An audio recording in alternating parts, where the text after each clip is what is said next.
Hi, Elizabeth.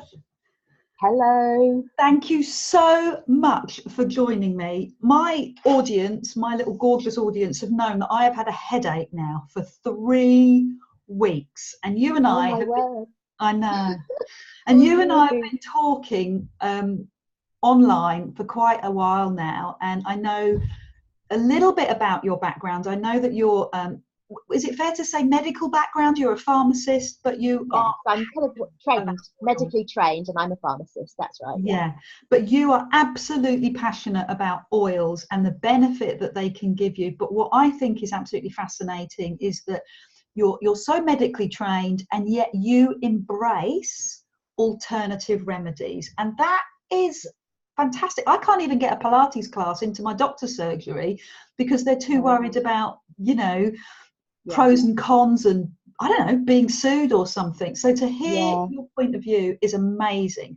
So tell me a little bit about your story, Elizabeth, and tell me a little bit about how you got into oils. Okay. Well, for me, it started a long time ago, and we're talking over 25 years ago. So when I'd qualified as a pharmacist, I just finished my degree. And I was in a health food shop and I was browsing in a health food shop and I found a book all about aromatherapy and it instantly grabbed my attention because I've always loved things that smell nice. I've always been drawn to nice smelling flowers. Like even now, like when I go to buy flowers, I don't choose the color or the style. I choose them by their smell because I just love smells.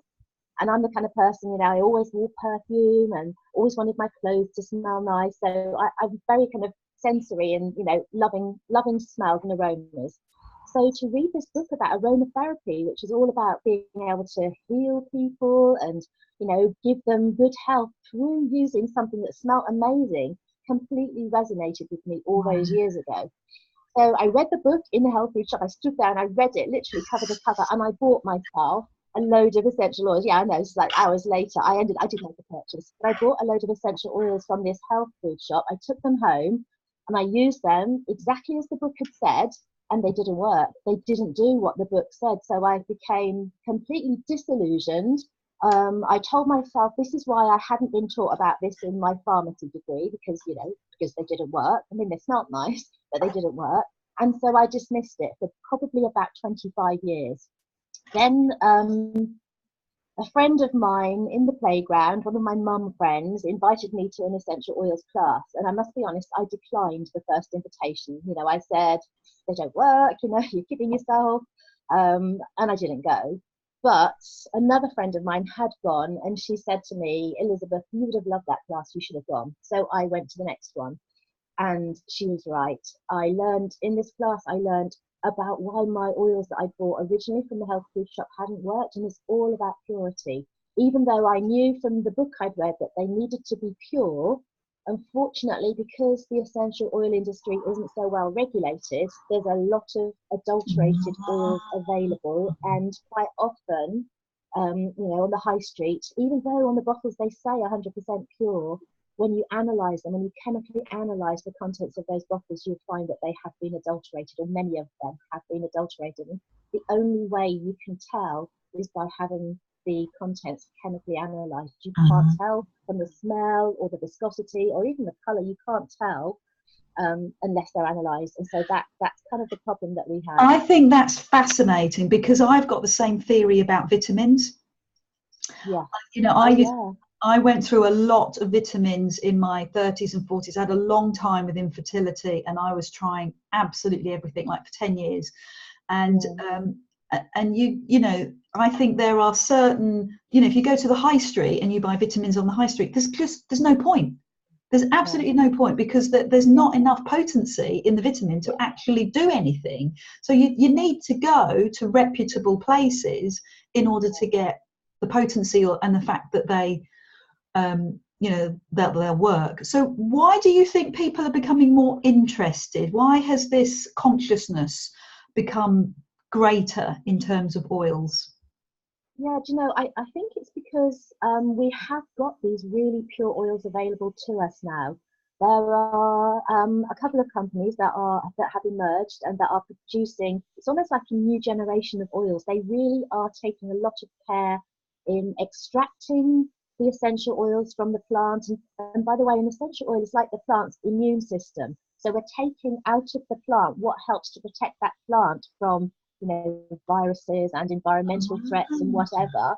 We're taking that out of the plant, and the way that you extract it makes a big difference into how it works. So if you can extract the oil in all of the components of that oil in the ratio in which they occur in the plant, then you're going to have an essential oil that actually works a lot better.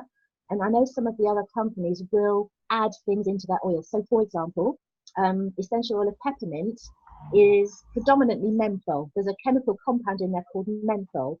Some companies will add extra menthol, chemically synthetically made menthol, to that oil, believing that it will increase the potency. But what we're finding is that when you do that, when you tinker with the oils, you change their potency, and they don't seem to be working so well when you add something to them, or when you manipulate them in some way. Interesting. They seem to be working quite so well. And going back to your vitamins, you know, that's the same with the vitamins. What we found is that when you use vitamins that are naturally derived, your body seems to be able to absorb them better. So a lot of our synthetically made vitamins just they're not absorbed properly, and they don't work. And you've got, you know, your chemistry, you've got these things called isomers, and sometimes the ratios of the isomers. Say that again slowly. They're called what? Isomers. You have these like mirror images of molecules, and even though the molecule is chemically very similar, because it's a mirror image, it doesn't always fit into the receptor where it works.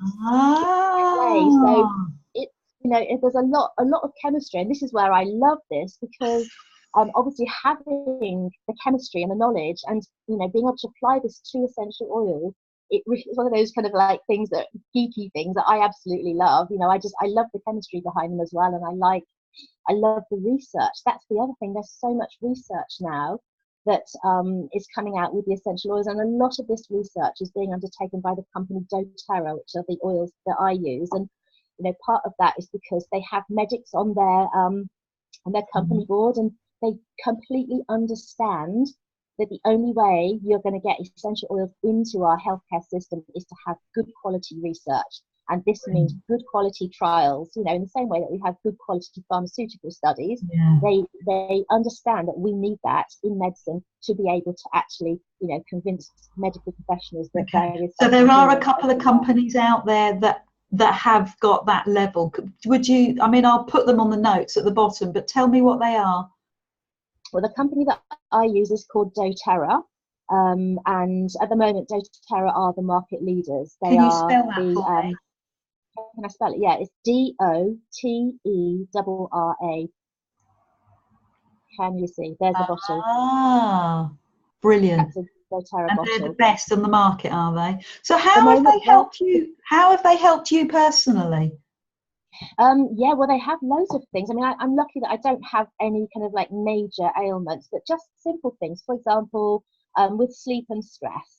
So sleep is a really easy one, isn't it? If you apply the oils, you know the next morning whether or not they've helped. So the very first class I went to, I was given wild orange, and that oil for a lot of people is actually very calming and quite sedating. So I put wild orange on my palms of my hands. Didn't really think much about it. I kind of wanted it for the smell. And remember, I'm very skeptical because I am medically trained. So yeah, that night I slept so well. And the next morning, of course, you wake up and you're thinking, was I going to do that anyway? Was it the oils? Probably not, but it might have been. You know, obviously, all of this is going on in my head because of my previous experiences where they hadn't worked. So I tested it a few times. I've had to test everything as I've gone along. I'm not one of these people that would just automatically believe until I have actually had evidence and proof myself. So yeah, with the wild orange, that definitely helps me. Wild orange also helps my son to sleep. I've got one very lively, we say, 9-year-old son, and wild orange in his diffuser, it's almost like it switches him off. It unplugs him. That's incredible. So that's really good. Lavender's another one. So lavender for sleep. What, lavender for sleep? Yeah, lavender's very calming. And again, I love the understanding how these oils work. And I think there's been some research that shows that lavender can work on a receptor in the brain called the GABA receptor.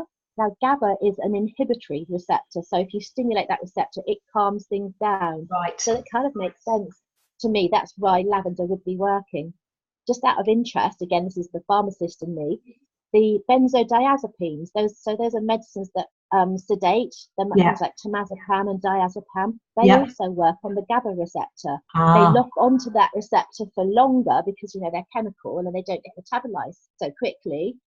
So they have a longer effect, but lavender seems to be working in the same place. Wow. So that, but lavender's natural and you're not addicted to the drugs. So yeah. So lavender's metabolized much more quickly and it doesn't have that long lasting effect either. But all of the essential oils, they've all got about between 20 and 200 different chemical compounds in them. So, you know, as soon as they're introduced to the body, your liver will start to metabolize them. And because they're all kind of, you know, natural, easily metabolized molecules, they are cleared from the system really quite quickly.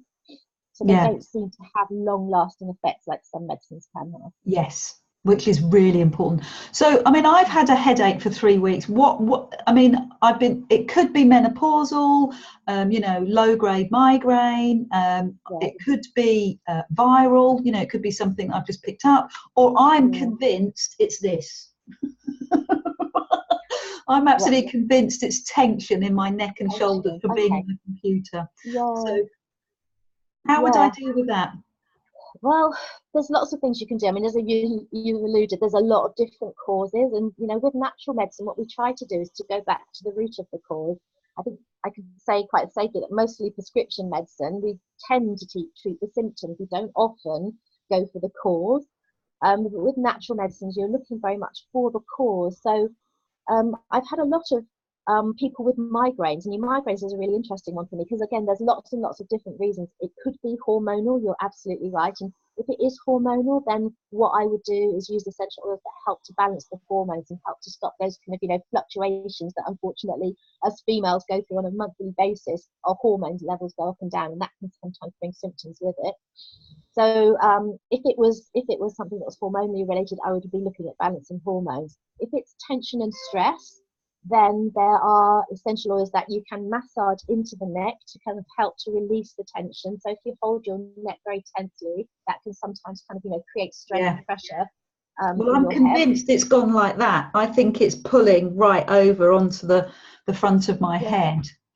Okay, so have you tried anything yourself, as in massaging just around your neck and I've got this magnetic band that my magic friend Susie's given me, and I've had that across my forehead. But I would rather do something natural than be popping ibuprofen or paracetamol all the time. Yeah, but you know what? That's interesting because since I've had my oils, which is now 3 years, we haven't used medicines in our house. Right. And I'm a pharmacist. I have got cupboards. Well, I did have. They're expired now. We haven't needed them, and what I tend to do is I tend to try to prevent us from getting ill, which often works. Or if anybody does, I mean, at this time of year, lots of people get viral infections, and, you know, I can't completely prevent all of that going on because I've got children in primary school. But, you know, if we do get unwell, then again, I will be supporting our immune system. So we actually seem to get over these viral infections so much more quickly. So I use Indian citronella for viruses and coughs and colds. I believe it was to be an antiseptic properties, but have I got the right? Have I done that correctly? I understood that. I think, well, a lot of the essential oils have got, like I said, because they protect the plant from viruses and bacteria and fungal infections and stuff. A lot of the essential oils have naturally got those types of properties. I personally don't use citronella, and that's partly because doTERRA don't produce the citronella oil. Well, they have just brought one out, but it's only available in the States. But the oils that I tend to use for viral infections there's a blend called Flume, which is frankincense is the F, L is lemon. Lemon has got amazing antiviral properties. Yes, I know that from Mexico many years ago. Do you know what? A lot of this is, you know, your grandmother would have known, and she would have, you know, she would have been using this and exposed to this in her childhood. We kind of lost it a bit along the way. We've got frankincense, lemon, oregano is amazing. This is what, you know, those of us in the know, we call this nature's antibiotic. It's absolutely incredible, and I've seen studies where they've tested oregano against one of the antibiotics that we use, amoxicillin. And, you know, 1 drop of oregano has the most unbelievable potency, even compared to amoxicillin. When you've done, you know, studies in petri dishes where you grow bacteria and you've got an amoxicillin disc. Well, amoxicillin is what my kids kind of, you know, I've got skin eczema and infected skin Yeah, eczema with the kids coming out left, right, and centre, and amoxicillin and chest infections, and that's yeah, I hate it. I probably hate one of having to give the them most commonly used antibiotics. bacterial agents. But On Guard has got some incredible antibacterial properties. The other one, the other O is called, sorry, that was oregano. On Guard is the other one. Got that there. This is a blend of oils, and it's got clove and cinnamon and orange, eucalyptus and rosemary in it. And that blend together has a synergistic effect, which means that it has the effect is greater than the individual effect of the ingredients in it. Right. I've done a study with that, with this oil in particular, so it's one of my favourites. But that's also one of my antiviral oils. And the M in Flume is Melaleuca, which is tea tree, which again, a lot of Yes. people probably know it has a lot Yes. of amazing antiviral properties. So I Okay. use those, and I've often knocked a viral infection on the head. So if I feel like I'm coming down with something, I use those 5 oils, and often the next day I'm completely back to normal again. Right. It's You've totally gone. convinced me. It's worth it, isn't it? So how do It people is. yeah, What? how do people get in contact with you? Do you look after people? Do you have clients? Yeah, most of what I do is all done via the internet. So if people are interested or people want to speak to me anymore, then they are very welcome to just drop me a message. And I'm happy to kind of have some conversations. But doTERRA is an internet-based company. Um, Obviously, when you get essential oils, you need to know how to use them. There's no point having essential oils and just having them sitting in your cupboard. You need to I know thought what you to do. just dropped them on your wrist. No. Okay. Glad Um, I there's asked. 3 ways. Quickly, there's 3 ways you can use them. You can use them aromatically, which obviously means inhaled. You can put them in a diffuser, or you can just literally just take the lid off the bottle and smell the bottle. So that's aromatically. You can use them topically, which means on the skin. However, with these oils, they are so concentrated that if you drop them on your wrist, which is a very sensitive part of skin, you may well get a skin reaction. Oh So wow. that's just because these oils are so concentrated and so intense. If you've been able to do that with oils that you've bought on the high street, It then there's a shows it's clue not there that they working. might actually not quite be Okay, got as it. potent as these ones. But normally we dilute them with a carrier oil before applying them to the Yes. skin. Yeah, And that I just, have done that. that has, it's kind of counterintuitive, because when you dilute something with a carrier oil, you might imagine that it weakens it, but actually what it does is, because an essential oil is volatile, which means it evaporates at room temperature. So if you put essential oil neat on your skin, it is going to evaporate really quite quickly, so you're not going to get full absorption. But when you combine it with a carrier oil, which is what we call a fixed oil that doesn't evaporate, it holds it against your skin for longer. So you Right. actually get better absorption. You get a more prolonged absorption. So sometimes, you can get a Fantastic. better effect. So because I don't use almond oil because everybody's paranoid about nuts and stuff, but I have used, I've forgotten, let me have a quick look. Grapeseed oil. Okay, yeah, that one's fine. I personally use fractionated coconut oil. Yes, Fractionated just much means they better for change you. the molecule a little bit so that it's a liquid at room temperature. Therefore, it's a lot easier to work with than the cooking coconut oil. But the oil, also the carrier oil, also has quite a lot of therapeutic benefits. So I Yeah. do quite like using that one. And the other reason, again, with my kind of pharmacy science head on, it's a very stable oil. So when you mix it with essential oils, it's unlikely to degrade and to oxidize and to go off. So you actually do get quite good stability from using fractionated coconut. But it's a personal thing. Some people prefer to use other carrier oils, and that's fine. Some people even use olive oil, which is okay, is fine. It's quite a greasy oil, and it smells a bit like olives. But Yeah. apart from that, Yeah. it's an okay oil to use. And Yeah, I sometimes know people from a prefer some cooking point of view, as a have. nutritionalist, you wouldn't cook with olive oil because it's so volatile. You would cook with coconut oil because it's got a stronger smoke temperature. So to me, it would be much more advisable to use coconut oil because it's just a stable base. Yeah, yeah. And when they make it liquid at room temperature, it also takes the smell away. So it is a very kind of inert oil. So it doesn't Yeah. alter the smell of your essential oils as well, which, again, is another reason why I like that one. But I know other people will use different oils, different carrier oils. Brilliant. Well, what a wealth of conversation. That's amazing. I'm going to put this up as a blog on my site, and I'll add this video to it, and I'll add your details to it as well, Elizabeth. Thank you so much for your time. You've just given me so much information and so much. I kind of knew it, but I didn't really understand it. So thank you. You are so welcome. Very Thank much. you. All right. And, Thank you.